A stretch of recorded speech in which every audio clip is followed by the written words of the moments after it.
It's 5 o'clock. This is Paddy O'Flaherty with P.M Ulster Election Special. First, the news headlines. In the election results declared so far, it's almost neck and neck between the official unionists and the DUP. After the death of a third IRA hunger striker in the Maze, Cardinal O'Fee makes his strongest plea yet for an end to the prison deadlock.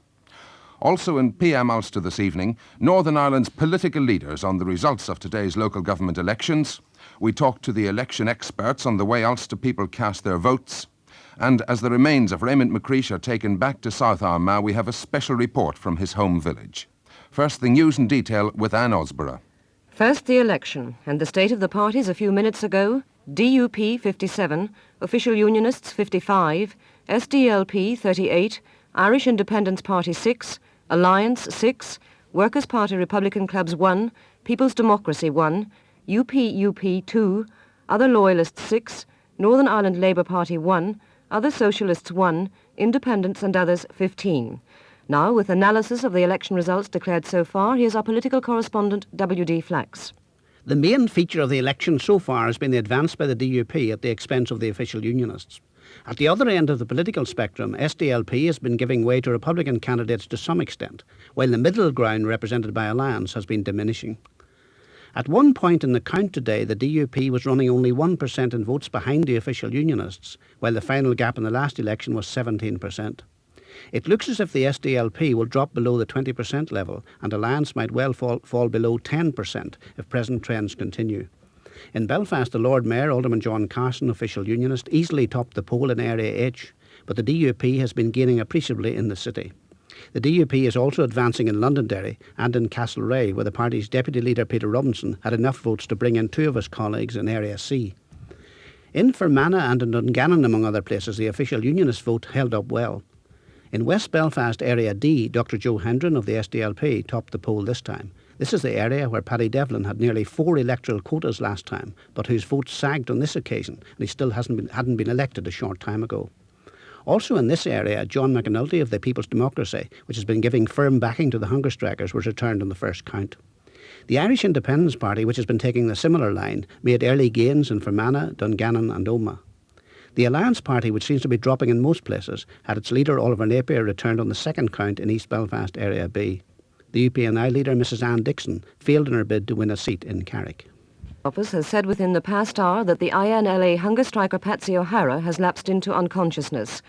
Earlier today, an IRA hunger striker, Brendan McLaughlin, who went on hunger strike 8 days ago, was taken from the Maze Prison Hospital to an outside hospital because of internal bleeding. The Northern Ireland office say if he needs a blood transfusion, he'll not be given it if he doesn't consent. McLaughlin comes from Grayseal in County Londonderry, and he joined the hunger strike when Francis Hughes died. Meanwhile, the Belfast Republican Press Centre say a 25-year-old Belfast man, Kieran Doherty from Andersonstown, will replace Raymond McCreesh on hunger strike. Their statement says Doherty, who's single, will have his last meal sometime today. He's serving 22 years for his part in a bombing raid which was foiled by police and ended with a siege at a house in Osborne Gardens in August 1976. Doherty was one of 5 men who were spotted by police in a car and a van travelling on the Lisburn Road. After a chase, the van was found to contain a bomb. 3 of the gang took a gardener hostage, but were persuaded to give themselves up by a priest. Doherty hijacked an elderly woman's car in an attempt to escape, but he was arrested and convicted of having a bomb and hijacking.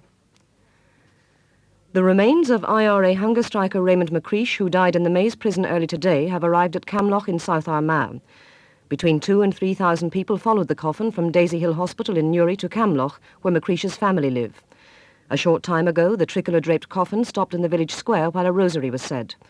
The coffin was collected from the hospital in Newry earlier this afternoon by members of McCreesh's family, and they're now taking it to their home on the outskirts of Camloch. Cardinal O'Fee has made his strongest appeal yet for an end to the deadlock over the hunger strike at the Maze prison. In a statement this afternoon, he said he was making his appeal in near desperation. He also offered his sympathy to the family of the hunger striker Raymond McCreesh, who died in the prison this morning. And he spoke of the shame of the murder of the 5 soldiers in South Armagh on Tuesday. David Ross reports. Cardinal O'Fee said the death of Raymond McCreesh exemplified what he called the cruel dilemma in which Catholics here were caught. He said McCreesh was born in a community which had always openly proclaimed it was Irish, not British. When the Troubles began, Macreish was barely 12, and before he was 15 he saw those who protested peacefully against discrimination being harassed and intimidated. These events, Cardinal O'Fee said, had given rise to deep emotions in nationalist areas, and sectarian murders in County Armagh had made many young Catholics and Protestants easy recruits for paramilitary organisations. He said he had no doubt that but for this abnormal situation, Raymond Macreish would not have seen the inside of a jail, and he asked who was entitled to pronounce Macreish a murderer or a suicide. Cardinal O'Fee said he was appealing in near desperation, and for the 5th time, for both sides to compromise on the hunger strike. He warned that if the government continued with what he called its rigid stance on prison dress and work, it would ultimately be faced with the wrath of the whole nationalist people. Government policy, he said, had already given the IRA its greatest influx of recruits since Bloody Sunday, and had left some young people so alienated they no longer paid much attention to denunciations of violence. In summing up, Cardinal O'Fee asked that the death of Raymond Macreish should not be followed by more violence, and he said South Armagh must never again witness the carnage of this week, which left immeasurable grief and sadness in 5 English homes. Armed men have got away with the payroll from a Londonderry factory after holding an employee and his wife hostage for 12 hours. David Linus of Radio Foyle has the details. The couple were taken hostage at midnight. That was Anne Osborough at the news desk. Thousands of mourners turned out in South Armagh this afternoon as the body of the IRA hunger striker Raymond Macreish was carried from Newry to the village of Camlock. Raymond Macreish is the 3rd prisoner to die in the continuing protest over conditions in the Maze prison, and one of the dominant features of today's events has been an appeal for peace. Father Brian Macreish said it was his brother's wish that there should be no trouble after his death. Trevor Williams has spent most of the day in Camlock, and he's just sent this report. Preparations for this afternoon's procession began early this morning in Camlock, Raymond Macreish's hometown. The coffin has just arrived here. It was carried the 4.5 miles from Daisy Hill Hospital just outside Newry to his home by a group of 100 men marching in file in front of the procession, who took it in turns, 4 at a time, to shoulder the coffin. On top of the coffin is a black beret and 2 black gloves. Behind the coffin walk members of the Macreish family, including Father Brian Macreish, brother of the hunger striker. A lone piper plays a lament. Black flags line the route. A crowd of about 1,000 waited outside the hospital, and shortly after 2 o'clock the procession began. It was at this point that the only sign of paramilitary presence was noticed, when some of the marshals raised their hands in salute as the coffin passed. No paramilitary uniforms or guns were to be seen. As the procession made its way to Camlock, groups of people all along the route fell in behind. The total procession, as it arrived here in Camlock, must have numbered something like 5,000 people. They have walked the distance in complete silence. The people of the localities speak of a noticeable tension over the last few weeks, a tension which has grown since the death of Raymond Macreish. Father Brian Macreish said it was his brother's wish that there be no trouble after his death. He was especially concerned that young people should not be involved in trouble of any kind. He also said the family and the whole community felt a great concern for the deteriorating health of the hunger strikers. It was an orderly, well-controlled procession, and there's been no sign of the security forces. But people I spoke to here said that there was a growing pessimism about finding any compromise between the hunger strikers and the British government, and they don't know where it will end. Trevor Williams reporting from Camlock in South Armagh. Now the council elections and counting has been going on for about 8 hours. The latest situation is that DUP have won most seats so far. They've had 57 candidates returned, and in second place is the official Unionist Party with 55 victories, while the SDLP has had 38 of their candidates elected, and the Alliance Party 6, the same as the Irish Independence Party and other loyalists. Harold McCusker representing the official Unionists, John Hume of the SDLP, and the Alliance Party leader Oliver Napier. Gentlemen, for a quick reaction to the state of the situation at present. First, in Paisley. Well, I think you should put the figures in perspective. At the last election, 77, we had 74, and the official Unionists had 178, the Alliance 70, and the SDLP 113. So the fact that we're ahead of the official Unionists comparing with those figures is a good result. Of course, it's early days yet, and I think in PR it's the end of the day in regard to the number of candidates. But of course, the total number of first preference votes is also a vital matter to be looked at. But when we'll get that figure. Harold McCusker, how do you see the situation just at the moment? Oh, well, I mean, as has been said, it's a long time to go, but I mean, I must be frank, I'm disappointed. I would have hoped for better.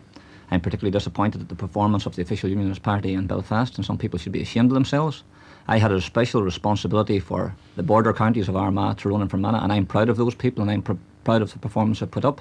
And it looks as if, at the end of the day, the people who have had to bear the heat of the day and the attack against the IRA will have backed the official Unionist Party for the support they have given them over the years. John Hume, are you feeling any disappointment at this stage? No, I'm not. I'm very pleased. This is probably the most difficult election that the SDLP will have to face. I think the whole community would recognise that. The state of play so far is extremely encouraging. We fought this election with pressure on two sides, one in Belfast, the other out in the border areas. And our vote has held up remarkably well. We've done very well in Belfast. A remarkable performance in West Belfast by Joe Hendron and Cormac Boomer topping the poll. Similarly in North Belfast with Pascal O'Hare, and I predict we're going to gain a seat there. We're holding at 20% of the first preferences so far, which is up on our 1977 performance. I think that this augurs very, very well. That we have held our own in such difficult circumstances. There clearly has been a protest vote on the H-Block issue, which has gone to different candidates in different places. It's gone to the like of PD in Belfast, for example. It's gone to other smaller parties in other areas, but by and large we have held solidly, and I'm very pleased with that. Has it been a difficult election, Oliver Napier? Oh, certainly, as far as we're concerned, it's been a very difficult election, because the atmosphere in which this election was fought was the very different atmosphere that I would have liked the Alliance Party to be fighting in, because quite honestly, I've got to say that the polarisation throughout the community, the fear and tension throughout the community is greater than I have ever remembered it. And certainly I would have to say that I am disappointed. There's no question that our vote is somewhat down. It's early days yet, and all I would also like to say in ending is that in my own area, in my own ward, the Alliance Party were elected number 1 and number 2. We're going over to Stuart McIntosh for some more result. Yes, in Limavady. Hume, another SDLP elimination I heard there. What do you see significant in that? Well, there's not much significance in that. It's in the Limavady area. In fact, in the Limavady Council area, we had a remarkable triumph in Area A where we took 3 seats. The big battle will be, of course, in the area for Limavady Town, where we're running 2 candidates, and if we take the second seat there, and we think we have a very good chance of it, we will take control of Limavady Council. I think also the indications show that the DUP will lose control of Maghera Council. Excuse me, John, I hear that Frank Miller in Belfast, describing himself as unionist and loyalist, has just been elected. Yes. Oliver Napier, a very disappointing, many people will say, disappointing performance, many people will say, for your party. Oh, I would agree with them.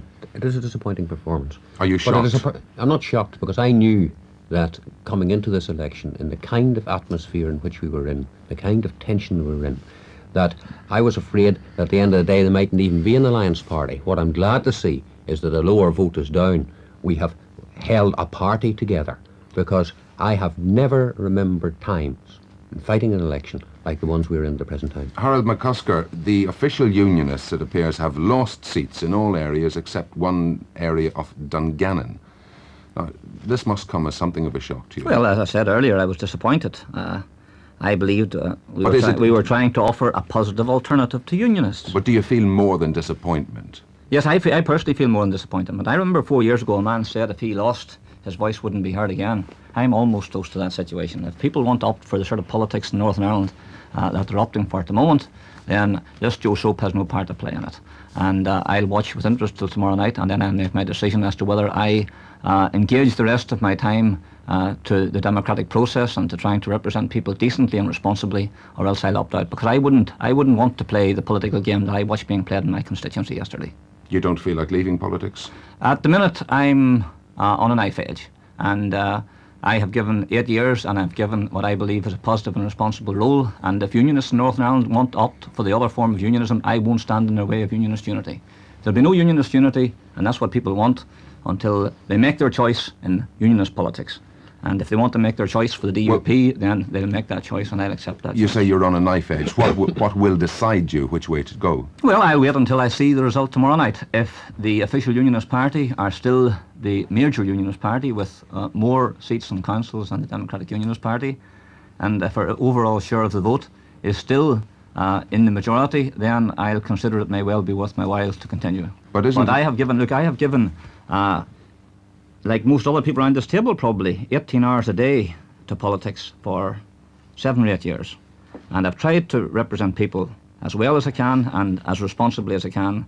And if this is the choice they make, and if the politics I witnessed yesterday, where my own family was drawn in to discredit me, my own mother was drawn in to discredit me, if that's the sort of politics which unionist people want to play. What do you mean by saying that your own mother was drawn into discredit you? For example, it was put around Lurgan by a Democratic Unionist candidate who later challenged by my mother to say whether he had said what he said he had said what he had said about her. That in fact he had said she was a Democratic Unionist supporter and had voted for the Democratic Unionist Party. And he admitted that he had said that to people voting in Lurgan. Now, if they want to discredit me, pull out the material against me. Don't pull my family in to discredit me. Now, if that's the level at which politics are going to be fought in this province... Well, an indictment, a very severe indictment there of the standard of politics in Northern Ireland. Dane Paisley, your reaction, please. Nobody has been more lambasted than I have. That's no excuse for anyone else doing it. Just a minute or two. Let me reply. I don't know who the person was. I didn't hear what was said. But I can say here, because one of our candidates, his gun accidentally went off yesterday and a person was injured, it was reported by the unionists around the whole area that he had shot his own election agent on the morning of the election. So we needn't talk about one side or the other. I deplore bringing any family into it. But I have suffered in my own family and will continue to suffer. But let me say this, let me correct. I said at the time of the strike that if it wasn't successful in North Antrim, I would come out of politics. That strike was more than successful in North Antrim, as we know, for the whole farming community backed me. Now, what I'm saying is this. We are seeing an election in which the Democratic Unionist Party had 74 seats. They're running now neck and neck with the Unionist people. And if any candidate who loses says, well, I'm finished, that's his business. If I was beaten into the ground, I would still have my politics and no one would. Are you justifying or trying to justify what happened to Harold McCusker? No, I'm not sure. I've already repudiated it. I'm surprised I've already repudiated it. And I think that that's a terrible thing to say. I'm trying to justify it. Well, but I've already could I repudiated say that, let's not, John Hume. Let's not fight the election all over again. The election's over. We're now waiting on the results. And it's been one of the most interesting and difficult elections, I agree with Oliver Napier, that Democratic politicians have had to face.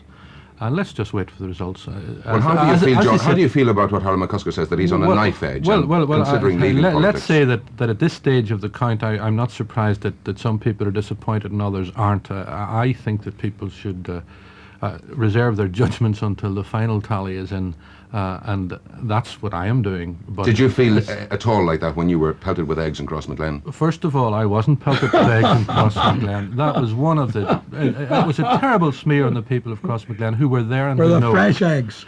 First of all, I wasn't. I had a very good meeting, a very good reception, and some 40 minutes after the meeting had ended, when I was simply standing in the square talking to people who were coming up and welcoming me to Crossmaglen, as our cars were leaving the area, an object struck one of the cars, which later turned out to be a nag. That was put in the media, and by the Daily Mirror in particular, that I was pelted out of Crossmaglen. It was complete and utter nonsense, and it's the sort of image that's given to those decent people down there that is totally false, because I couldn't have been better received than I was in the whole of South Armagh last Sunday. Can I put one question to yourself, John Hume, and Oliver Napier? What's your view of this apparently deepening split between official unionists and DUP, Harold McCusker and Paisley? Oliver Napier.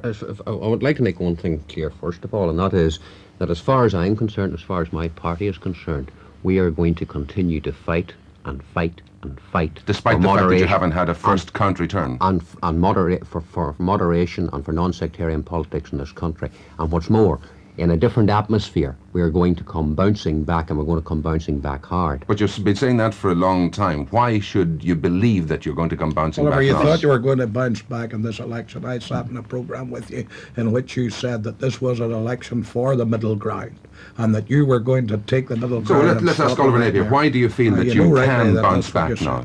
Because the situation in which this election was fought was one of the most polarised and difficult situations that I have ever been in. In fact, it is the most polarised and difficult situation in which I have ever been in. Well, there must be general agreement on that, gentlemen, isn't there? There is, yes. And in those circumstances, and in those circumstances, the kind of line which we stand for as a party and which we were pushing in this election was being swept away by polarisation. Why did you not think that during the election? I think Why did you not think that during the election? You told us, no, that this was an election for the middle ground and we're all going to be greatly surprised at the end of the day. There is no middle ground in politics. Can I take us forward a little bit, gentlemen? Is this, in fact, as it has been described recently, a political contest with great ramifications beyond refuse collection and the care of cemeteries? Yes, I think, could I speak on that? I think one of the very interesting things, which actually is in a way encouraging for the future of Northern Ireland, that for the first time, I think, in an election, people voted parties. They voted for policies. There is no evidence, except in one or two cases, of personality voting in this election. But there is strong evidence of people voting party tickets, which means that people took this seriously and thought about the policies that were being put before them. And I think that that is important. Was the hunger strike, John Hume, was the hunger strike and the deaths, particularly of Bobby Sands and Francis Hughes, one of the major points of the party voting you've indicated? It was clearly a major point in this election. It was clearly a matter that people felt very deeply about in certain sections of the community. And it clearly reflected itself in a protest vote in this election behind individual candidates in different areas. Sorry, to go back to the... But what is interesting from that side of the voting is that the people, by and large, stuck by a policy that is designed to try and solve the underlying problem as well as the symptoms which are reflected in the prisons. So, Harold McCusker, is this election going to affect the future of Northern Ireland? You need to be a unionist to know the deep underlying current there is within the unionist community for unionist unity.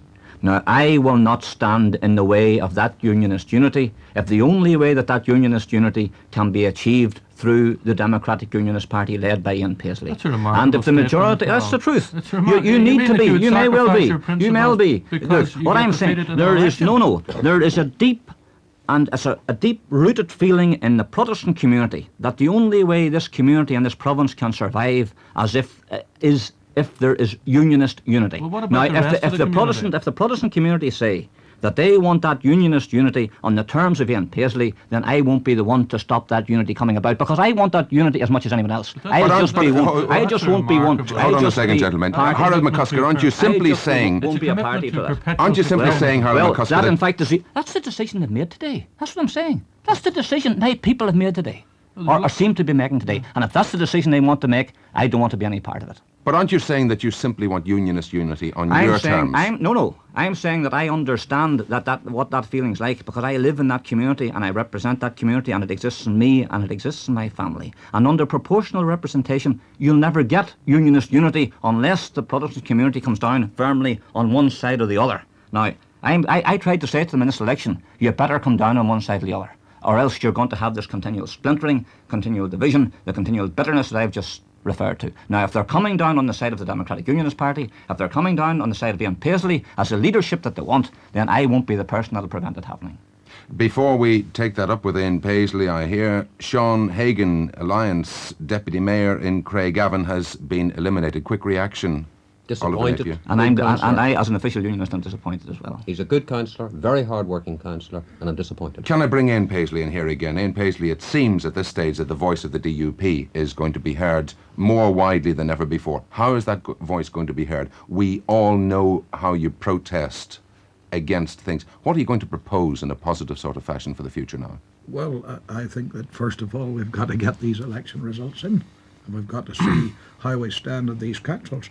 But let me say that I have never stood in the way of unionist unity. And let me say publicly now that when this great emergency arose with Mrs. Thatcher going to Dublin, I went straight down to Jim Mulno's room, and he was not there, so I went to Willie Ross's room, and I met him in the presence of Willie Ross. And I said, a few weeks ago, Jim, we all met together, the whole Unionist family, and we put out a statement which gave heart to our people. Now I said, will you call, as the leader of the largest party, all the Unionist family together again? And will you take a stand on the Hockey Thatcher talks? And he said, no, because I'm going to write and propose certain matters for an agenda for the joint studies. And I said, Jim, that's a wrong act to take. And I think that is what is at the heart of this election, that the Unionist people are not going to have Dublin interfering in Northern Ireland affairs. And that is the real issue of this election. I said that on the Carson Trail rallies. People laughed at me and said it wouldn't be an issue. So how will Northern Ireland affairs be improved? Because everyone seems to be in agreement on one thing, and that is that affairs here must be improved. Well, I think, first of all, that we should be very happy in Northern Ireland that people do exercise the right to vote. I'm delighted that there was such a good turnout, and I'm delighted that people nominate themselves and fight elections. They're far better fighting elections than fighting one another. They're far better waving ballot papers than waving gun licences. That might be, but it's far worse waving real guns and firing on the open streets. There's no dispute about that. Let me say that. But a democratic politician doesn't threaten people with guns. Well, there's no man has more threatened the Protestant community than you, John Hume, by saying it's a united Ireland or nothing. I've never threatened anybody in my life. You have threatened the whole Protestant community. Well, gentlemen, hold on a second, please. Ian Paisley, hold on 1 second, please. I've never even used John Hume, I want to put it to Ian Paisley. I want to put it to Ian Paisley. You're being accused of adopting a threatening attitude on mountainsides and elsewhere. Are you denying that you are threatening? I wouldn't be a bit surprised about what people in the rawness of this election are prepared to say around this table. But it's not just in the rawness of this election. It has been said recently. The people of Northern Ireland was very raw. It was very cold. Let me say this tonight. The people of Northern Ireland, the vast majority of the people of Northern Ireland, in a very high poll, have said we want to maintain the Union. Now, I have not said, as Mr. Powell did say in the election, anybody voted against the official Unionists were voting for the destruction of the Union. I believe if you take the total aggregate Unionist vote, you will see that Northern Ireland is united on that.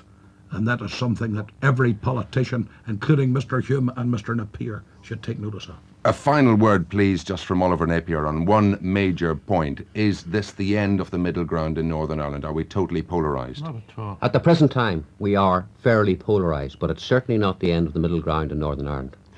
Gentlemen, thank you very much. The time now is 5:30, time for the Radio Ulster News with Anne Osborough. First, the local elections, and the main feature so far has been the advance of the DUP at the expense of the official Unionists. And the SDLP have been giving some ground to Republicans, while the middle ground, represented by Alliance, has been diminishing. The latest state of the party showed the DUP with 6 more seats than the official Unionists, 63 against 57, the SDLP with 39, the Irish Independent Party 8, and Alliance 6. There's to be a general election in the Republic.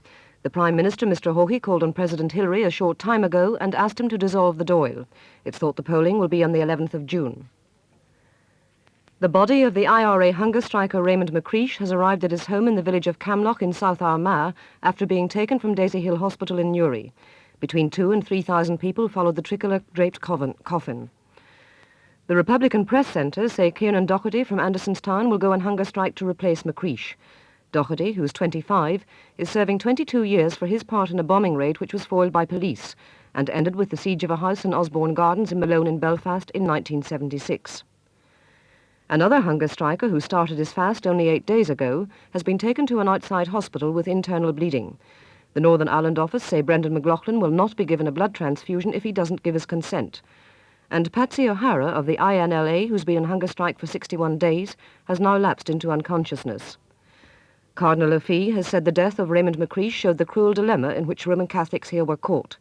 He said if the government continued what he called its rigid stance, it would ultimately be faced with the wrath of the whole nationalist people. There have been no deliveries today from the Bass Ireland plant in Belfast after rioters destroyed 19 of their lorries. But the factory is working normally and they're making alternative arrangements for deliveries. That's the news for the moment. Our next news, 5 minutes to 6. Was Anne Osborough there at the news desk. Now some traffic information. Traffic in the city centre this evening, that was just about 10 minutes ago. Very heavy and slow moving in Great Victoria Street and also heavy in Victoria Street and along the Dunbar Street link. And police are still asking motorists wherever possible to avoid the Falls and Twinbrook areas of Belfast where several hijackings have been reported this afternoon. Strikes by air traffic controllers caused further disruption